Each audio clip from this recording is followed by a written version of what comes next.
mic. Yeah. All I need is one mic. Yeah. All I need is one mic. Hey everybody, welcome back to One Mic, where I watch shit so you don't have to. And today I'm here to talk about episode 4 of the HBO limited series, We Own the City. This episode I think is probably my favorite of the 4 so far. I said episode 4. They're called part 4, but I mean, what difference does it make? It's the 4th episode. I think it's probably my favorite one, and it's not because it was Wayne focused. You know, Wayne's kind of like the main character of the show, but we've seen a lot of other characters throughout these previous 3 episodes, and not so much of Wayne, especially in the last 2. But it's not the fact that this focuses on Wayne. Well, it's part of it, but another part of it is a lot of the moments with Wayne that hit well in this episode hit well because of the groundwork that was laid in the previous 3 episodes. There's a lot of really good moments with Wayne in this episode that wouldn't have worked if we hadn't laid the groundwork in the previous 3. There's good moments in this episode that have nothing to do with Wayne that wouldn't work for that same reason. Plus, in this episode, you give Bernthal this much screen time, you're gonna get something entertaining, and that's exactly what we got. Bernthal's crushing this scene. Crushing this show. And yeah, I'm gonna do this one a little differently. I'm just gonna kind of like recap a bit of the things that we saw with Wayne in this episode. But then I want to talk about a couple of my biggest takeaways from this episode and why I thought these scenes worked so well. So this week we have a different primary interviewee. It's a guy named Maurice Ward. And throughout this episode, he tells stories about Wayne and some of the stuff that Wayne did while he was working for Wayne. And throughout the course of this episode and throughout the course of this Ward guy's stories, we can kind of see Wayne getting progressively more brazen and egregious with his crimes and the things that he's doing, and the way he kind of manipulates people into joining in with him. So the first time we see him, he sees a guy with a backpack get into a car, and Ward explains this later that Wayne just had a thing for adults with backpacks because he assumed that meant that they had guns or drugs in them. So they run up on this guy, and he takes off. He takes off across the grass, trying to run away from the cops in his car. And I think they had maybe like 2 or 3 cars up there too. So he initiates a car chase. They do the car chase. There's an accident in the middle of an intersection. There's a old couple in the car that this guy hits, and the man ultimately ends up dying. And Wayne searches this guy's car, and there are no drugs. And the guy's like, I didn't even know you guys were cops. And like that's a real thing. Like, you know, you could be from the hood, you could just be sitting in your car. Somebody might run up on you and pull the guns out. Like carjackings, they happen all the time. That's just life in the hood. So I'm sure it was like that in Baltimore. It was like that in Detroit. A plainclothes cop run up on you with a gun. You don't know that's a cop. Like, so this guy took off, and it was a chase that didn't need to happen. We hear later a guy that was with Wayne at the time, who we don't see him too much in this episode, but he says Wayne was worried about this situation because he knew that he wasn't supposed to initiate a car chase, nor was he supposed to participate in one. They said that, they got helicopters to handle this kind of thing. This is not our speed. We're not supposed to be doing this. We want to keep the civilians safe. And you could see Wayne looks a little upset about the possibility of having done all this to score no drugs and to have possibly just killed an old person. And then we see him walk up to Sean Suiter, and he goes, "Hey, Sean, why don't you go check the car again, make sure nobody missed anything?" And I'm thinking and Sean makes the same face, like look at the car, like it's been searched. And you see it with like the doors wide open, a bunch of stuff on the ground. And when he goes to search it, you see Wayne looking at him real hard, just looking, but not saying anything, just looking. And he goes, "Oh, here it is. I found some, maybe like a bag of weed underneath the seat." Now, I mean, I think it's pretty clear here that Wayne planted that. But I like the fact that the show didn't overtly point that out. We're meant to glean that from the fact that, 1, the car had clearly already been thoroughly searched. 2, Wayne was very interested in watching Sean search the car. And 3, what would initiate I don't know, what if this was like the 5th search? What initiates a 5th search? Like, hey, yeah, just, here's Wayne. Yeah, just do it again. And yeah, now there just so happens to be drugs. And I think that kind of speaks to a couple of things about Wayne. One, that this was still early in his breaking the law career, and he wasn't as neat as he is later when we see him do something similar. And like the idea of him coming up, like for me, okay, let's say I'm Nicole, right? And I'm hearing this story, Nicole Steele, and I'm hearing this story. I'm asking Sean Suiter, like, you weren't suspicious when Wayne calls you to ask you to search this car for the 18th time, and then you easily find drugs in it? That didn't surprise you? Like, that's what I would have been thinking. And so that's why I say it seemed like Wayne was sloppy in this moment. And then later, when we see him doing that sort of thing, he'll be completely out of the room. And we'll have people call him in to like, oh, wow, what happened? What's happening here? To completely remove himself from the situation. So I like the fact that we start off with this scene so we can see Wayne kind of like in his early years of being a piece of shit, and just to see how he ends up becoming the total douchebag that he ends up becoming. And then another thing I liked about this is that we didn't see Wayne plant it. So that when he does start planning stuff, it hits harder because it feels more, again, it feels more egregious and it feels more brazen. Like he's confident now. He knows he's the man. Nobody's going to do anything to him. He doesn't care. And then we see it, you know, well, we don't see him plan it here, but we see him plan it other times. Or we see him have other people plan it. So I think really great work with Wayne as it pertains to that at least that first opening scene, and then how the rest of the episode plays out, seeing that progression from what seemed like a reckless and sloppy dirty cop situation at the beginning to where he's having people putting on plays and performances to do his dirt. So the next time we see Wayne, no, I went too far. They're searching this guy's car, and Wayne notices a security camera, and he tells Ward to pull their car up so that it blocks a security camera. So he's like, so if something in that car that I want to be in our car, the camera won't pick it up. Sure enough, Wayne finds money, and I think he splits it. He gives two other guys $5,000, including this Ward guy, and he keeps the rest for himself, which I believe is more than $5,000. And Ward ends up putting his back. But again, we're talking about the progression. Now we see him with the foresight. Let me make sure that there's a car blocking the camera so I can't be seen here. And then he goes and lets the guys go. They casually go, oh yeah, the cops took our money. How often does this happen that they would casually go, oh yeah, the cops must have took, let's just say Wayne got 5,000, 15 grand from my car, and you just cool about it, but whatever. And then the Ward guy ends up putting his back because he's wrought with guilt. So we look like we're about to move on, and he's like, well, actually, there's a little bit more about that night. And we see Wayne and them go to a strip club, and a dwarf hits the stage, and Wayne just completely goes nuts. Like, he's all in on this. And long story short, he ultimately ends up taking this girl's money and leaving. And everyone else in the car seems shocked by this. And when we hear the story being retold, she's constantly referred to as a midget and then is corrected to say dwarf. And it makes me wonder, though, like, I don't know. I thought little person was the term to use, but I looked it up just to make sure. And then I saw a thing that said, like, the little person's organization or something like that, or association says that, I mean, so obviously little person is okay if they're willing to call themselves little person association, but they say the proper term is dwarf. So I'm making sure to use that. But yeah, he steals from this woman for no reason, just to do it. And now we see that he's like gotten that high of like, okay, I can do this and get away with it because I'm a cop. So again, more progression on the dirty side with Wayne. We also see him get even more brazen by setting up what I think appears to be some sort of drug selling business with this bail bondsman.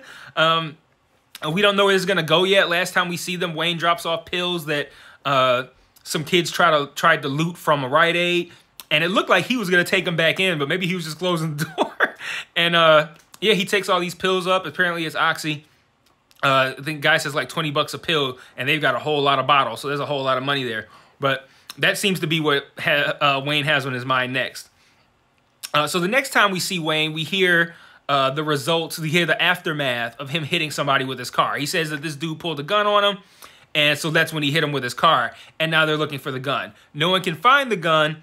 So again, in further escalation of the brazen and egregious behavior of Wayne, he calls somebody to bring up a gun for him to plant on the scene. This guy puts the gun behind attire, tells Wayne where it is. And then this guy goes, yeah, just, don't do anything. They'll find it. Another cop finds the gun. And now Wayne is smarter. He's further detached from it, but he's also more egregious by having somebody just, hey, can you come bring me a weapon to plant? Cool. So again, it's really interesting to see Wayne's progression in this episode. Next, we see him at the Freddie Gray protest, or not at the Freddie Gray protest, but at the same time as the protest. And he's saying a whole lot of wild shit about, like, oh, they're not going to do here what they did in Ferguson, as if Ferguson was out of pocket. But he's pissed off and he wants to go help. And this black lady goes along with him. She looked a little bit older. I noted in the background, even though they were showing, I think, the black lady talking or something, you were hearing like fuck Freddie Gray being said in the background by these cops. So Wayne goes to this scene. They all got their riot gear on. Somebody throws a brick at Wayne. It hits his shield. Wayne attacks the guy. Shit just pops off. Later, we see Wayne apparently having bought $600 worth of chicken to feed the cops. So now he's making sure that he's doing the right thing to keep his cop friends within arm's reach. And what I mean by that is, again, let's talk about the progression of Wayne. This is a guy who he clearly, I'm going to skip a little bit ahead because I want to talk about this. I want to talk about Wayne at this moment. Actually, I'm not skipping too far ahead because this is where I had what I want to talk about with him. I don't think that Wayne is racist. I think Wayne is a fragile and weak man who needs the acceptance of others and will do terrible things to get that acceptance or to be perceived as someone who is successful. And I think that's what drives him. And it just so happens that the best avenue to do that is beating up black people because, he gets the $600 worth of chicken. And if you call back to earlier, think about the crab scene where he spent the $40-something on crab and he got laughed at. Think about the scene where he didn't know about the Patron and they're cracking on him for what he drinks. Even in this episode, he walks up with some Mike's Hard Lemonade. I'm like, what are you, an 18-year-old girl? Like, what Mike's Hard Lemonade? What is this?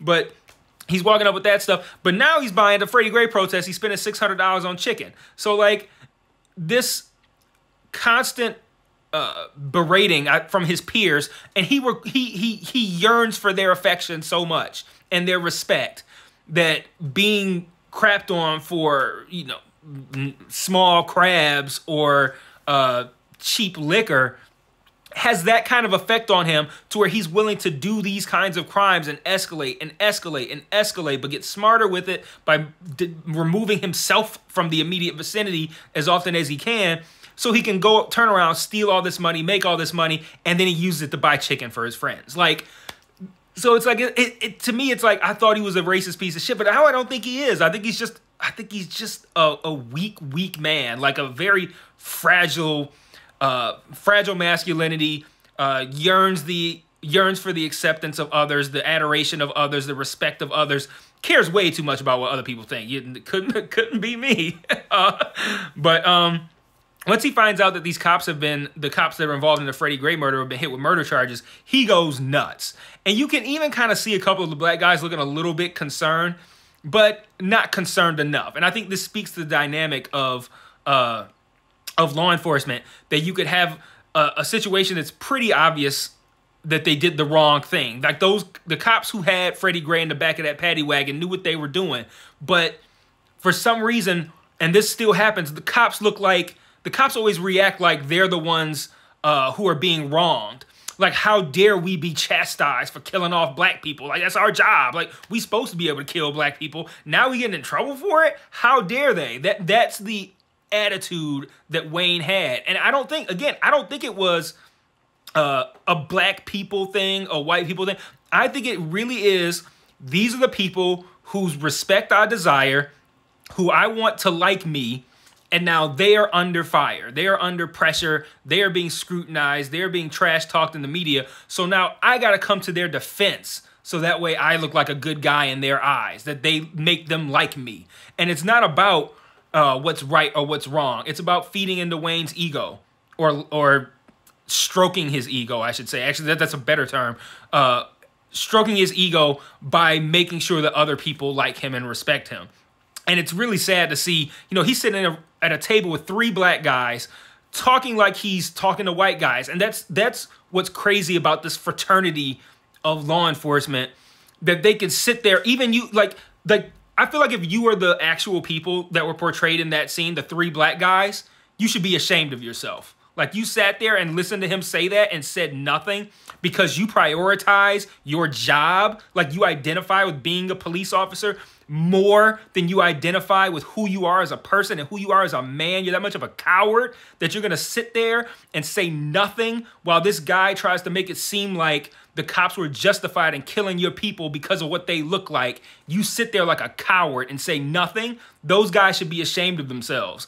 And don't get me started. I can give you, if you want to hear me shit on police, I'll give you a different place to go listen to it. But I'm not gonna do it here, at least anymore. So the last time we see, let me make sure I haven't missed anything. Nope. So the last time we see Wayne, let me see. I think it started with a car pullover, but he finds out this guy's address, and they go to the address. They find drugs, but then they find a safe. Then they find a safe. And long story short, eventually they crack the safe open and find a ton of money in it. We don't know how much it was total, but Wayne says to put $100,000 back into the safe and the rest into a duffel bag. So let's say it's $250,000 in there. They're walking away with $150,000. We don't know what, we can ballpark what amount it was because we know partially how it was split up afterward, but whatever the case may be, I'm pretty sure they took more than they left. But they leave $100,000 in there, close the safe back up. Wayne says, you know, we want to make sure we do this right. Has one of the guys break out his cell phone camera, start recording, and then they perform as if they are just now discovering this safe, break it open, call Wayne from upstairs. So he ain't even in the same room at this point. He's putting himself on an entirely different level of the house from where this crime is being committed. And then he says, oh, there's more than $5,000 in here. I need to call the big dogs, you know, like doing everything by the book. And it's so wild to see him go from how he was with the accident at the beginning with the car chase to this, where now he's like, he's got a whole, got them putting on a whole performance, got cell phone camera video, got himself on a different level of the house, taking away what we found out was $20,000 to each guy plus whatever Wayne took, which undoubtedly was well more than $20,000. And then we see Ward give it up again. I don't know if I believe that he threw away that money or gave it back. I don't know. But later we see them all at a bar, and Wayne's talking about all the money that he makes with overtime, and he essentially is like, you know, we're going to work 8 to 4, but we ain't coming home till 2. We're going to get all this overtime. We're going to be out in these streets. We're going to bust some heads. We're going to make these arrests, and we're going to be able to do it because as long as we're putting up these numbers, we're going to be able to do whatever we want. He says the name of the show, which is which always makes me, anytime someone says the name of the show or the name of the episode in the episode, it feels like breaking the fourth wall. Like they're like winking at the camera or something. But and that's kind of how it ends with that. And I thought that this episode in particular, you know, when you look at the Freddie Gray protest, you might look at that as a reaction to Freddie Gray or a reaction to Freddie Gray plus the deaths that preceded it. Trayvon Martin, Mike Brown, whatever, right? But this show in these few episodes have shown us that it's not just that. It's this history of the police falsely accusing them of crimes, lying, stealing from them, planting drugs and guns on them, like a history of this. And then I think the Freddie Gray was just the straw that broke the camel's back. Not like, oh, there was Trayvon Martin and there was Michael Brown and then there was Freddie Gray. It was like, no, there was the other murders, but there's also the fact that right here in Baltimore, the police cannot be trusted. And that's actually one of my favorite moments of this episode and of this season is when we see Sean Suiter in the courthouse and we're seeing all these jurors telling their stories of why they can't be jurors because they don't trust the police to not lie. And they're telling all these stories, and then later we find out that they had 180 potential jurors and only got 7. And like that that I love that aspect of this show, because that's something that would never occur to me as some of the fallout for dirty police work, is that people won't even be on a jury because they expect you to lie. So it's like, well, like, how can I be impartial? They lie all the time. They're going to lie right now. That's all they do. And I don't know. I just love the fact that I would have never thought of that. But 20 minutes in, I'm going to wrap this one up. Great episode. Let me know what you think of the comments about the progression we saw with Wayne and who you think Wayne is as a man. Do you guys think Wayne is racist? Because I kind of don't. But either way, he's a piece of shit. So till next week, peace.